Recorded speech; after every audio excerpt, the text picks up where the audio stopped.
مرحبا حبايب، اليوم تجربة للقوز العراقي الأصيل. تعال نجرب لكم إياه بالصلصة الحمراء. شوف شوف شوف شلون يستوي.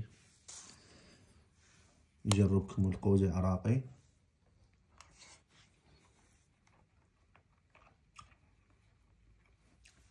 رهيب. طبعا القوز أطيب شي ويا الفاصوليا. عندنا اليوم نجربه ويا الفاصوليا ويا التشريب مالته ويا الصلصة الحمراء. خلينا نجربه ويا الفاصوليا. واو، واهم شي الباقية استوها نازلة.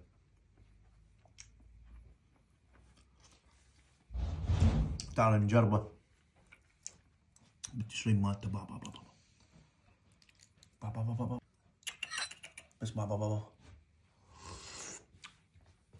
شوف تاخذ قطعة جمال لحمية وشحمها، حطها بالشوب ماله. بس بابا بابا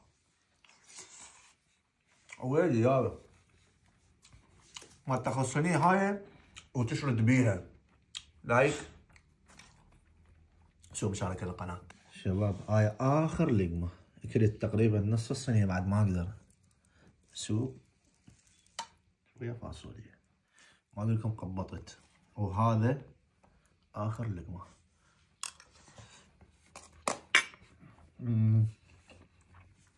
واهم شي اللبن العراقي الثخين مالتنا، لبن اربيل بعد. وهذا فطورنا لهذا اليوم. تحياتي لكم.